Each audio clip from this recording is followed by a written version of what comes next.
Jangan lupa untuk subscribe YouTube Berazamkom dan pastikan untuk menyalakan notifikasi. Wabarakatuh. Hormat saya kepada Bapak Dr. Haji Syafriyadi SHMH selaku dosen pengampu mata kuliah Politik Hukum. Saya Faridah Hanum akan memaparkan materi mengenai politik hukum pada masa pemerintahan demokrasi terpimpin. Sebelum lebih lanjut membahas dan mendalami bagaimana politik hukum pada masa pemerintahan demokrasi terpimpin, akan lebih baik kita terlebih dahulu mengetahui apa itu politik hukum. Mengutip pendapat dari Profesor Sachipto Raharjo, bahwasannya beliau berpendapat politik hukum adalah suatu aktivitas untuk menentukan pilihan untuk mencapai cara-cara dan tujuan yang hendak digapai, yang hendak dikehendaki untuk mencapai tujuan hukum di dalam masyarakat tersebut. Kemudian jika disederhanakan, politik hukum itu sebenarnya adalah cara yang hendak dicapai, cara yang hendak dikehendaki untuk mengetahui tujuan dan maksud dari suatu hal tertentu dibuat atau dibentuk. Misalnya adalah apa sih politik hukum dari pembentukan suatu komisi yudisial?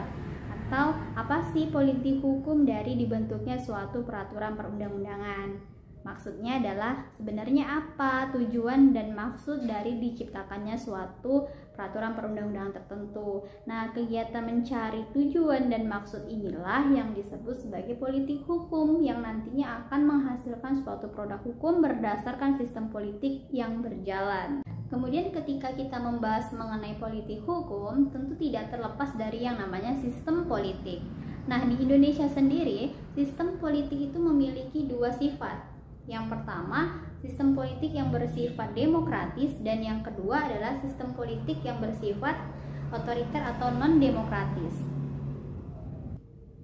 Sistem politik yang bersifat demokratis biasanya lebih cenderung dengan karakter legislatifnya yang kuat, eksekutifnya yang netral, dan kebebasan pers itu sebebas-bebasnya, sehingga akan menghasilkan produk hukum yang bersifat responsif, lebih memikirkan dan lebih sampai kepada realitas sosial. Maksudnya begitu.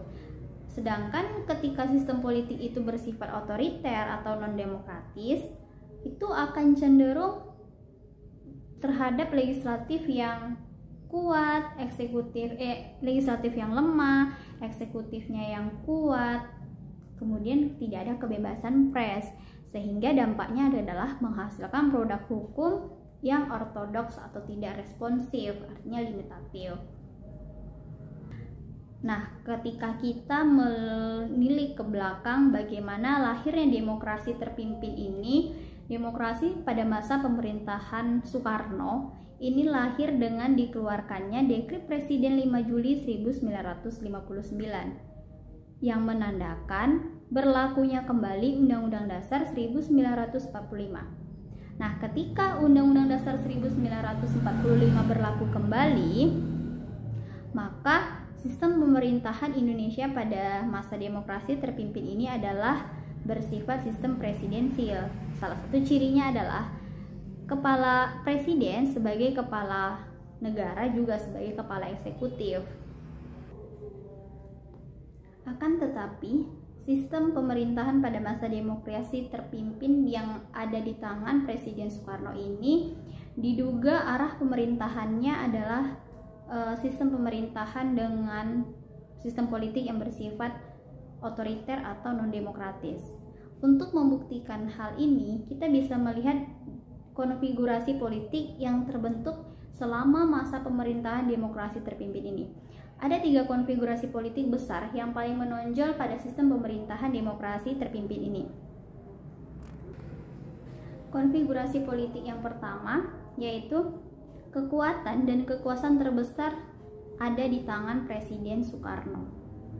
Hal ini dapat dilihat dengan bahwasannya pada masa pemerintahan demokrasi terpimpin itu Presiden Soekarno mengangkat MPRS sendiri, mengangkat DPR sendiri, bahkan mengangkat Mahkamah Agung, Ketua Mahkamah Agung sebagai kabinet yang akan membantunya.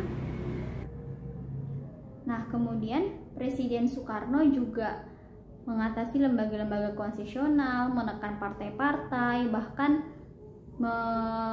menjegal kebebasan pers, dan juga kala itu Presiden Soekarno sering membentuk dan mengeluarkan peraturan perundang-undangan yang sifatnya tidak dikenal, atau peraturan tersebut itu sebenarnya tidak terlalu urgent untuk dikeluarkan, seperti mengeluarkan Perpres, Penpres.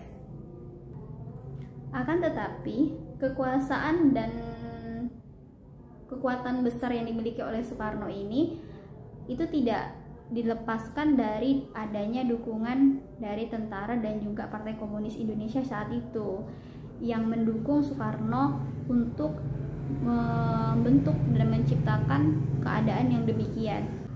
Sehingga alasan konfigurasi politik yang kedua adalah munculnya Tentara Nasional Indonesia sebagai kekuatan politik yang berada di bawah tangan Presiden Soekarno untuk membantu Soekarno dalam sistem pemerintahan.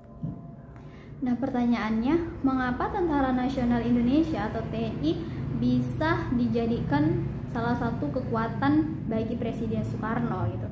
Ternyata sebagian besar anggota Tentara Nasional Indonesia itu adalah anggota perwira yang juga sebagiannya adalah orang-orang yang anti komunis, sehingga mereka membutuhkan dukungan dari Presiden untuk meredam PKI pada dasarnya, sehingga mereka ingin dan mereka mau untuk dijadikan kekuatan terbesar oleh Presiden Soekarno.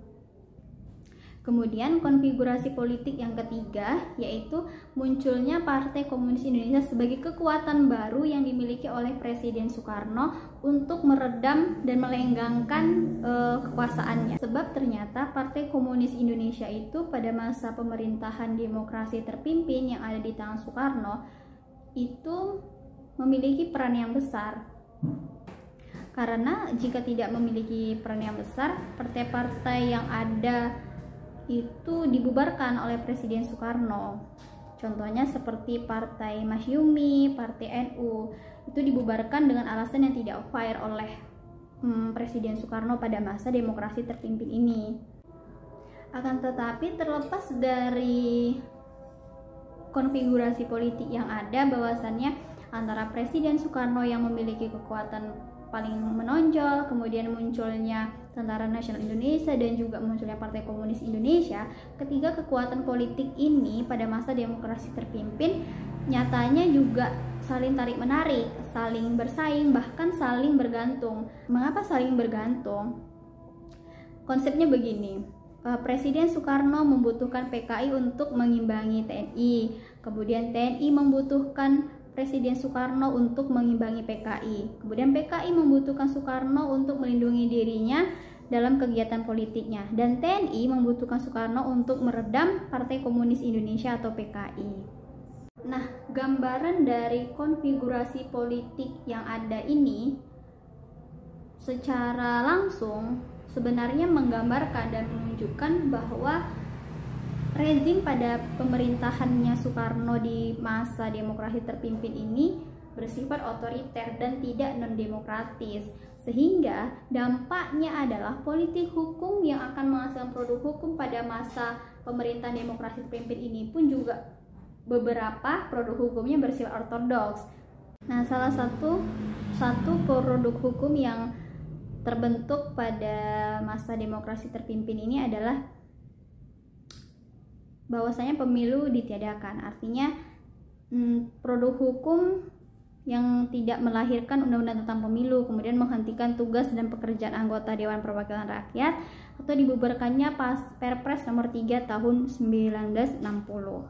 Kemudian ada lagi mengenai perubahan undang-undang Pemda. Pada masa Presiden Soekarno ini, di masa demokrasi terpimpin, salah satu contoh lainnya adalah produk hukum yang lahir dari karakter sifat politik yang bersifat otoriter adalah lahirnya Penpres nomor 6 tahun 1959, yang tujuan Penpres ini adalah untuk menghentikan penyelenggaraan pemerintahan daerah yang bersifat demokratis oleh Presiden Soekarno. Jadi sebenarnya terlihat jelas bahwa suatu politik hukum yang bersifat otoriter akan menghasilkan buah-buah produk hukum yang tidak bersifat merakyat, tidak bersifat sosialis.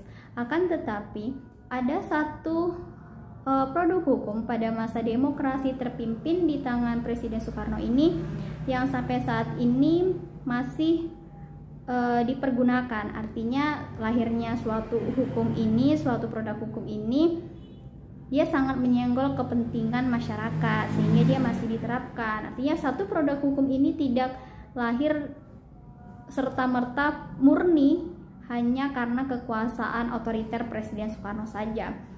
Produk hukum ini adalah Undang-Undang Hukum Agraria. Nah, produk hukum Undang-Undang Hukum Agraria ini lahir pada rezim pemerintahan yang tidak bersifat otoriter. Maksudnya tidak lahir dengan konfigurasi politik yang otoriter. Artinya undang-undang ini itu masih berkarakter sangat responsif karena Undang-Undang Hukum Agraria ini memang dibuat untuk kepentingan rakyat pada masa demokrasi terpimpin ini, dan sampai saat ini Undang-Undang Hukum Agraria ini juga masih diberlakukan karena memang tidak ada landasan-landasan ataupun kepentingan-kepentingan perseorangan di dalam terbentuknya Undang-Undang Hukum Agraria ini. Nah, kembali kepada bagaimana sebenarnya politik hukum pada masa pemerintahan demokrasi terpimpin ini, secara keseluruhan dapat dikatakan bahwa politik hukum pada rezim demokrasi terpimpin ini adalah membentuk hukum sebagai alat dari rezim tersebut untuk menguasai seluruh aspek kehidupan masyarakat dalam mempertahankan kekuasaannya semata-mata saja. Sehingga pada akhirnya kekuasaan rezim demokrasi terpimpin di tangan Presiden Soekarno berakhir secara tragis. Tragisnya adalah karena hukum yang dibuat umumnya untuk mempertahankan dan mengkonsentrasikan kepentingan masyarakat menimbulkan ketegangan dan jarak yang lebih besar antara penguasa dengan rakyat, sehingga rezim ini kemudian